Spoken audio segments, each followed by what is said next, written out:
Assalamualaikum warahmatullahi taala wabarakatuh. Bismillahirrahmanirrahim. Alhamdulillahirabbil alamin wassalatu wassalamu ala asyrofil anbiya'i wal mursalin sayyidina Muhammad wa ala alihi wa sahbihi ajma'in. Qala fi sadri wa yassir li amri wa hlul 'uqdatam min lisani yafqahu qawli. Pada kesempatan kali ini saya akan menjelaskan tentang fi'il amar. Namun di sini saya khususkan dalam pembahasan pembentukan fi'il amar. Kita akan membahas cara membentuk fi'il amar. Fi'il amar itu sendiri apa? Fungsi dari fi'il amar ialah kata untuk memerintah sesuatu terhadap orang lain. Jadi itu fungsi dari fi'il amar, kata yang digunakan untuk memerintah sesuatu terhadap orang lain. Misalnya contohnya, iftah, bukalah. Nah di sini contoh, salah satu contoh fi'il amar, iftah, bukalah. Atau idrib yang sering dipakai, idrib, pukulah. Nah ini disebut fi'il amar, kata perintah. Nah seperti itu contohnya. Oke. Di sini yang kita bahas ini tentang pembentukan fi'il amar. Pertama, fi'il amar itu dibentuk dari fi'il mudhari mukhatab. Nah, fi'il mudhari mukhatab. Contohnya seperti apa fi'il mudhari mukhatab? Ialah fi'il mudhari yang bermakna kamu atau kalian. Contohnya ribu.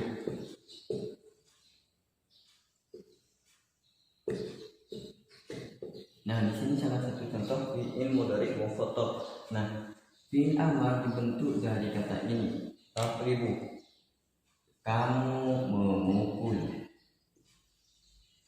Kamu memukul. Seperti ini. Nah, itu fi'il mudhari mukhatab. Selanjutnya, cara membuat fi'il amar itu ada dua cara. Cara membuat fi'il amar itu ada dua cara.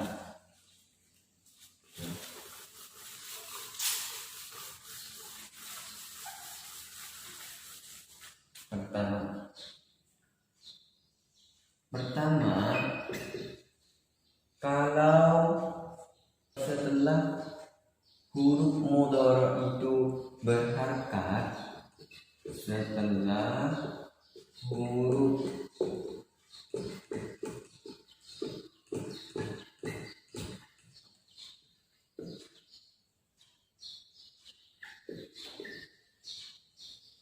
berharakat, maka caranya satu itu membuang huruf mudhari. Yang kedua, menjadikan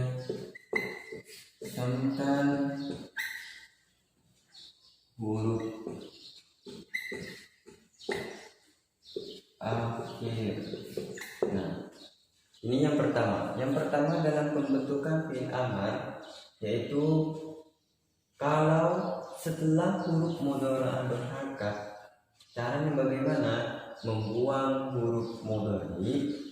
Yang kedua, menjadikan huruf akhir. Kita ambil contoh fi'il mudhari mukhatab.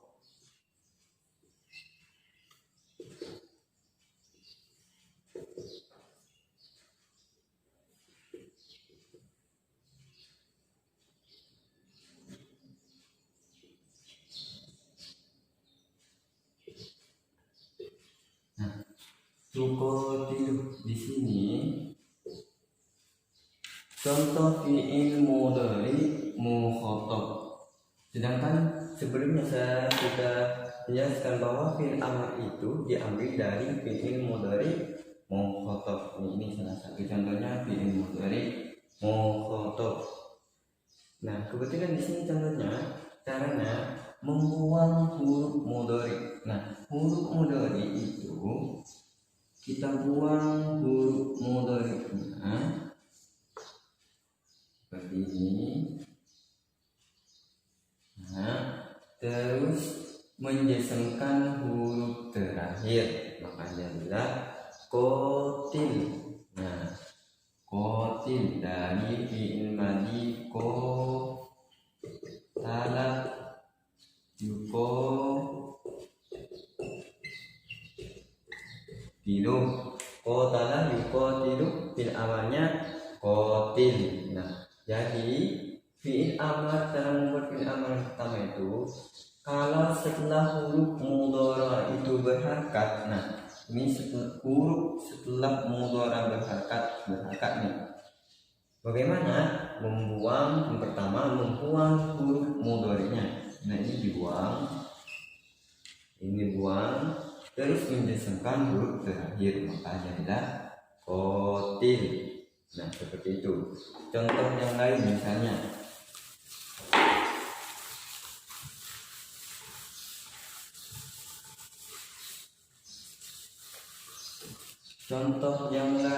yang berupa yang berharakat setelah huruf mudhari, misalnya dari madi taba'ad yataba'ad, misalnya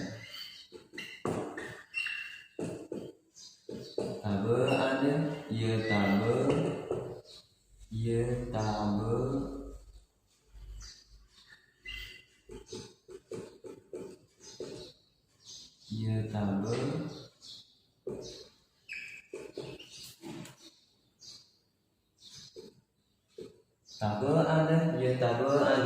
Nah, ini fi'il mudhari'nya dari taba'ad. Di sini huruf mudhari'nya ya taba'ad. Karena di sini berharakat, cara membuat fi'il amarnya yaitu dengan kita pindahkan dulu pada posisi taba'ad.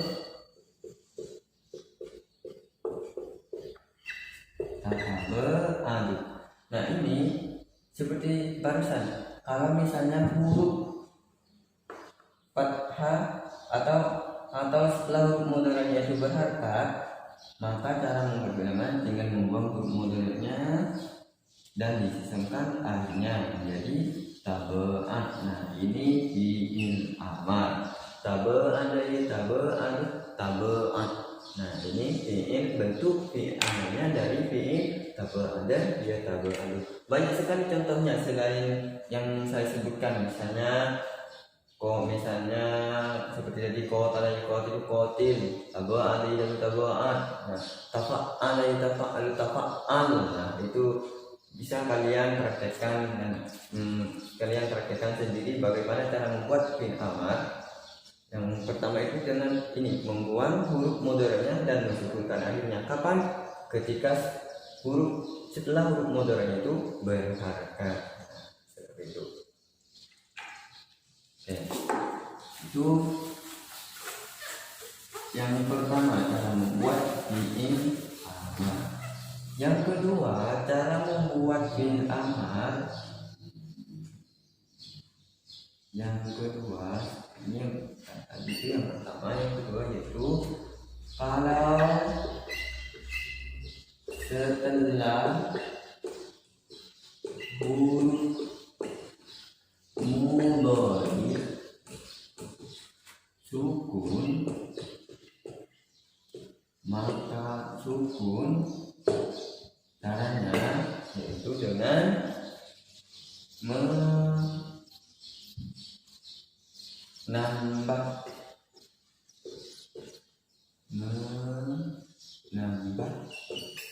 hamzah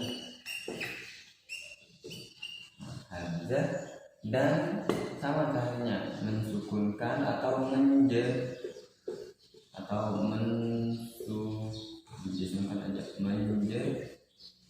menazamkan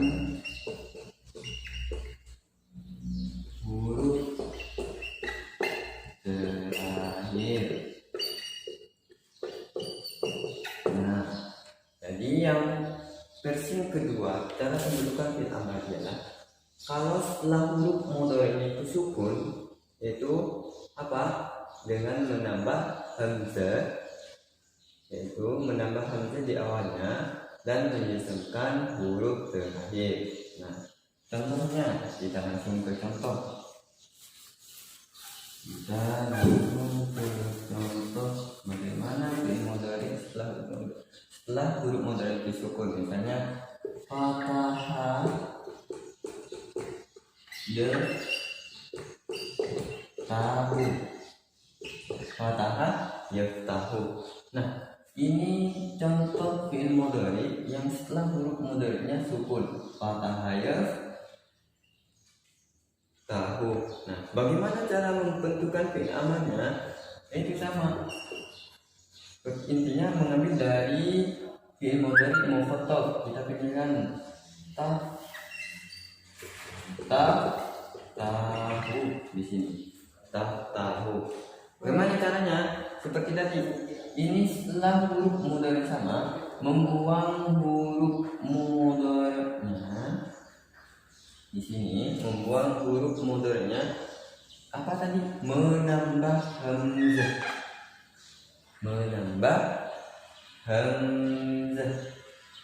Dan mensukunkan akhirnya. Nah, ini contohnya ini lalu diharakakan kasroh iftah. Nah, maka jadi fi'il amarnya iftah, fataha yaftahu iftah. Contohnya lagi daraba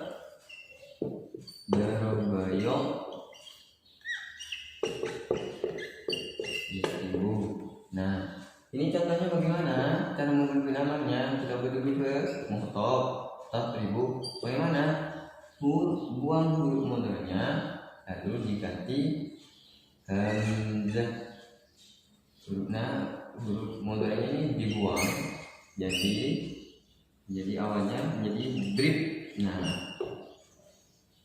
jadi drib, cara bacanya drib seperti ini. Kenapa harus ditambah hamzah? Nah, hamzah karena di awal kata, tidak mungkin sukun karena di awal kata, makanya ditambah hamzah, maka jadinya idrib. Nah, iftah idrib seperti itu. Daraba yadribu idrib, fataha yaftahu iftah. Nah, seperti itu contoh cara membuat fi'il amar yang kedua, yaitu dengan membuang hurufnya dan mengganti hamzah. Ini diganti namanya hamzah wasal.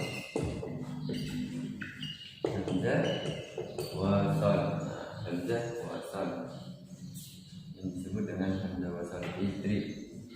Yang perlu diperhatikan lagi dalam pembuatan yang kedua ini, dalam pembuatan fi'il amar yang kedua ini, yaitu harakat hamzah wasal. Harakat hamzah wasalnya. Bagaimana? Harakat hamzah wasal ini tergantung pada harakat ain fi'il mudhari pada fi'il mudhari. Tergantung pada ain fi'il mudhari. Kalau ain fi'il mudhari'nya itu berharakat kasroh atau fathah, maka hamzah wasalnya dibaca kasroh.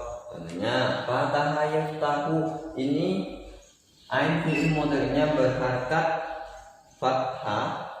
Ini daraba yadribu, ain fi'il mudhari'nya berharakat kasroh, maka hamzah wasalnya pada fi'il amarnya diharakatin kasroh menjadi idrib. Nah, kalau harakat akhirnya sesuaikan dengan atau sama dengan fi'il mudhari, posisi jazm ini versi yang kedua. contoh yang kedua. Contoh kalau misalnya ain fi'il mudhari'nya berharakat dhammah, bagaimana harakat hamzah wasolnya? Kita bikin contoh misalnya yang berharakat dhammah. Yang berharakat dhammah.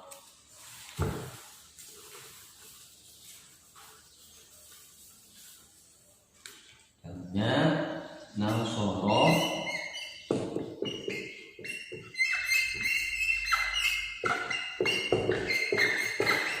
nasoroyan suruh. Bagaimana ini cara membuat fi'il amarnya? Kalau fi'il ain fi'ilnya berharakat dhammah, di sini caranya sama, yaitu kalau ini cara membuatnya, kalau setelah huruf mudhari'nya sukun seperti barusan, yaitu dengan membuang huruf mudhari'nya dan diganti hamzah. Kita buang dulu huruf mudhari'nya, ini buang, jadi sur. Yang kedua yaitu dengan menambah hamzah wasal, ini disukunkan atau disukun. Nah, harakat hamzah wasalnya ini diharakatin apa? Diharakatin dhammah. Kenapa? Karena ain fi'il mudhari'nya berharakat dhammah, maka hamzah wasalnya diharakatin dhammah menjadi unsur. Nah, seperti itu. Jadi kesimpulannya dalam pembentukan fi'il amarnya versi kedua ini, yaitu kalau setelah huruf mudhari' disukun, yaitu dengan membuang huruf mudhari'nya terlebih dahulu dan ditambah hamzah dan disukunkan akhirnya atau dijazmkan akhirnya.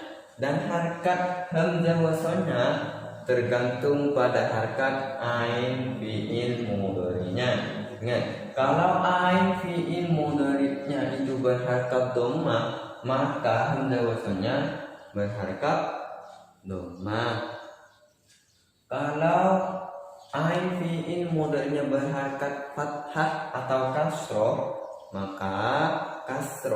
maka fi'il amarnya atau hamzah wasalnya diharakati kasroh. Misalnya seperti iftah tadi,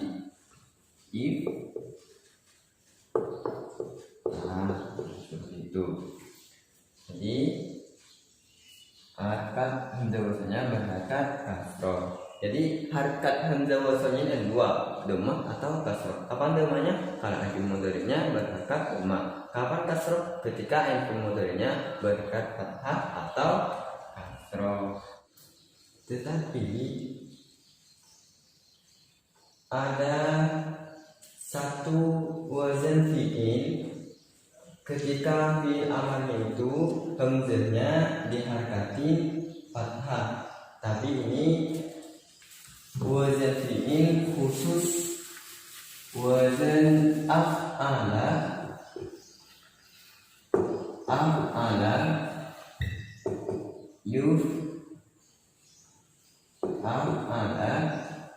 yuf'ilu. Nah, fi'il amarnya di sini berupa af'il. Nah, hamzahnya diharakati fathah.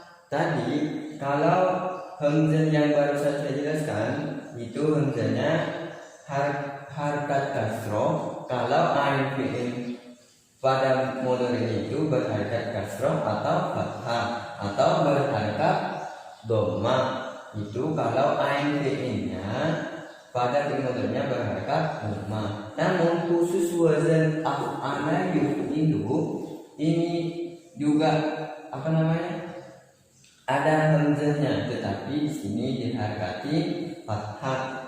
Nah, diharakatin fathah, dan ini namanya hamzah qata. Khusus wazan af'ala yuf'ilu, hamzahnya di sini disebut hamzah qata. Hamzah qata khusus wazan af'ala yuf'ilu itu hamzah qata. Jadi ini pengecualian dari harakat hamzah yang saya jelaskan barusan, bahwa kalau ain fi'ilnya berharkat kasroh atau fathah, maka itu hamzahnya diharakatin kasroh. Dan kalau akhirnya berharkat dhamma, maka hamzahnya berharkat dhamma. Namun itunya hamzah wasol. Tetapi ini untuk hamzah koto itu diharakatin fathah, walaupun ain fi'il pada kemudian itu berharkat kasroh ataupun dhamma ataupun kasroh. Benar, hamzah koto. Apa bedanya hamzah koto sama hamzah wasol? Kalau hamzah wasol itu seperti namanya menyambung. Kalau di awal kalimat itu dibaca, kalau di tengah kalimat itu tidak dibaca. Misalnya ini, misalnya unsur, kita ambil contoh unsur. Nah, kalau ditambah fa, nah misalnya fa tambah fa, ini maka bacanya fansur. Beda dengan yang berwazan af'ala yukmilu. Contohnya akrama yukrimu. Nah, akrama yukrimu fi'il amarnya akrim, misalnya akrim.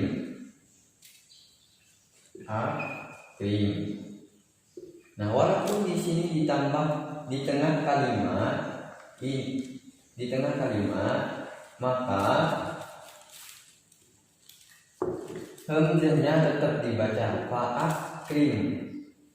Jadi bedanya hamzah wasol sama hamzah koto.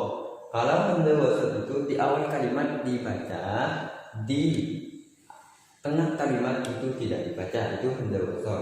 Sedangkan hamzah koto di awal kalimat maupun di tengah kalimat tetap dibaca fa'akrim. Nah, itu. Jadi kesimpulannya, yang kedua ini yang menggunakan hamzah pada fi'il amarnya, kalau hamzah wasol itu harkatnya tergantung pada ain fi'il mudhari'nya. Kalau hamzah koto itu berharkat fathah, walaupun ain fi'il mudhari'nya itu berharkat fathah atau kasroh. Itu. Mungkin hanya ini saja yang saya bisa sampaikan untuk hari ini. Semoga ini menjadi ilmu manfaat dan barokah. Akhiran, assalamualaikum warahmatullahi wabarakatuh.